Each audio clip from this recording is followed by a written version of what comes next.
सभी को राम राम। नमस्कार। मैं हूं पीके अग्रवाल। आप देख रहे हैं ट्रुथ प्लस। साथियों, आज चर्चा करेंगे हरियाणा में चल रहे विधानसभा चुनावों की। राजनीति समाज का अंग है, तो कभी कभी राजनीति पर, चुनाव पर बात कर लेनी चाहिए। तो हरियाणा चुनाव में दो मुख्य पार्टियां हैं, एक बीजेपी भारतीय जनता पार्टी, एक कांग्रेस, और कुछ अलग गठबंधन है। फिलहाल मैं मुख्यतः बात कांग्रेस और बीजेपी की करूंगा। मैं सामाजिक समीकरण की बात नहीं करूंगा। अब क्योंकि कांग्रेस गठबंधन में नहीं है, तो गठबंधन की भी कोई बात मैं नहीं करूंगा। तो अब विपक्षी पार्टी के मुद्दे क्या होते हैं? कुछ मुद्दे चुनाव में अस्थायी होते हैं, जैसे बेरोजगारी या महंगाई। ये हर सरकार के समय उठाए जा सकते हैं, इसमें कोई नई बात नहीं है।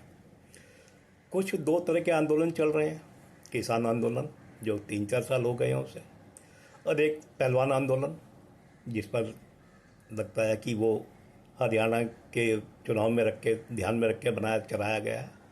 लेकिन वो अलग बात है। विपक्षी पार्टियां सरकार विरोधी आंदोलन का समर्थन करें, यह स्वाभाविक है। एक मुद्दा उठा रखा है कि विशेषकर कांग्रेस पार्टी ने अग्निवीर। अब खैर जनता, हरियाणा की जनता इनका क्या जवाब देगी, ये तो परिणाम बताएंगे। लेकिन हम कुछ तथ्यों की तरफ गौर करते हैं। 2009 के विधानसभा चुनाव में कांग्रेस लगभग 42% वोट लेकर प्रचंड बहुमत की सरकार बनाई थी। 2014 में भारतीय जनता पार्टी ने 33% वोट से, और 2019 में 36% वोट से सरकार बनाई थी। 2014 में तो पूर्ण बहुमत की बनाई थी, 2019 में उसकी शायद 40 के लगभग सीटें आई थी। अभी हाल में हुए लोकसभा चुनाव में आपने देखा कि कांग्रेस का आप पार्टी के साथ गठबंधन था। गठबंधन के रूप में कांग्रेस और आप ने मिला के 46 सीटें जीती। मतलब विधानसभा चुनाव के आधार पर 46 सीटों में बढ़त लाई, जिसमें कांग्रेस की 42 सीटों पर बढ़त थी। दूसरी तरफ बीजेपी है, जो 10 साल से सत्ता में है। सत्ता विरोधी रुझान, एंटी इनकम्बेंसी के बावजूद वो 44 सीटों पर बढ़त बनाने में सफल हुई। दोनों गठबंधन ने लगभग 46% के आसपास वोट प्राप्त किए। अब विधानसभा चुनाव में कांग्रेस अकेली लड़ रही है। अब प्रश्न ये है, क्या कांग्रेस बीजेपी को 36% से नीचे ले आएगी? बीजेपी का एक ट्रैक रिकॉर्ड है, आमतौर से उसके वोट कम नहीं होते, बढ़ते ही हैं। हमने देखा है, जहाँ उसकी सरकारें भी जाती हैं वहाँ भी उसका वोट जीतने वाले गठबंधन के आसपास में ही होता है। कोई ज़्यादा गिरावट नहीं देखी। अपवाद अलग बात है। बीजेपी ने मुख्यमंत्री बदल दिया अपना, यानी एंटी इनकम्बेंसी का जो कारण बनता है, चेहरा ही बदल दिया। वो कारण लगभग ख़त्म हो जाता है। अब बीजेपी को ऐसा करने में कई बार सफलता प्राप्त हुई है, ये भी हमने देखा है। चाहे उत्तराखंड हो या गुजरात हो, बीजेपी जीती है। अब प्रश्न ये है, अगर बीजेपी 36 से नीचे नहीं आएगी, अब जो उसका ट्रैक रिकॉर्ड है 36 से आगे भी जा सकती है, वोटों के मामले में कह रहा हूँ, तो कांग्रेस का क्या होगा? कि ये तो ऐसा तो नहीं हो सकता ना कि बीजेपी भी आगे जाए, कांग्रेस भी बीजेपी से आगे जाए। ये तो बड़ा मुश्किल है। कांग्रेस को बड़ा आंकड़ा, बड़ी दूरी तय करनी है। बीजेपी को अपने वोट बरकरार रखते हुए थोड़ा आगे बढ़ना है। तो बीजेपी का ट्रैक रिकॉर्ड देखते हुए मुझे लगता है कि बीजेपी के लिए काम ज़्यादा मुश्किल नहीं होना चाहिए। आपने ध्यान दिया होगा, जब ये हरियाणा में चुनाव की गर्मा गर्मी शुरू हुई थी, बीजेपी को उस टाइम कहीं गिनती में नहीं लिया जा रहा था।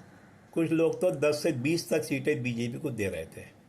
लेकिन अंतिम चरण आते आते, मतलब चुनाव का समय नज़दीक आते आते, आज बीजेपी वहाँ बराबर की चुनौती दे रही है। आज कोई भी पार्टी, विपक्षी पार्टी भी दावे से नहीं कह सकती कि बीजेपी हार रही है, कांग्रेस जीत रही है। मतलब आज मामला 19-20 का रह गया है।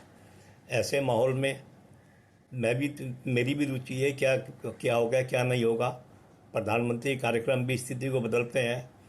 एक बात मैंने और देखी है, विपक्ष का बीजेपी पर कोई आरोप नज़र नहीं आ रहा मुझे। मैं विपक्षी नेताओं के बयान जो सोशल मीडिया पे देखता हूँ, मुझे कोई आरोप नज़र नहीं आ रहा जिसे मैं गंभीर आरोप कह सकूँ।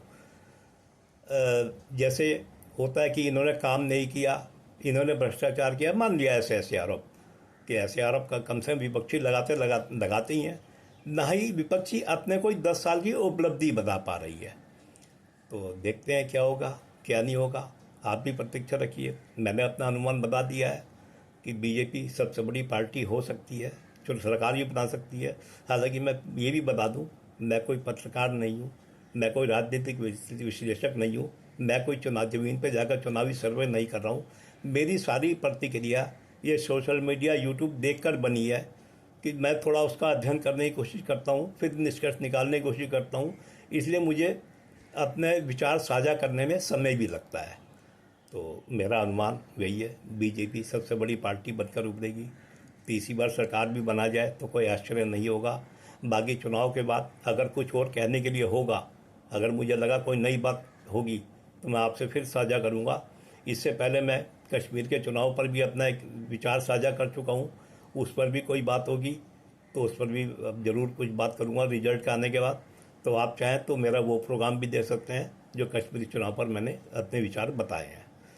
तो आशा है आपको वीडियो पसंद आया होगा।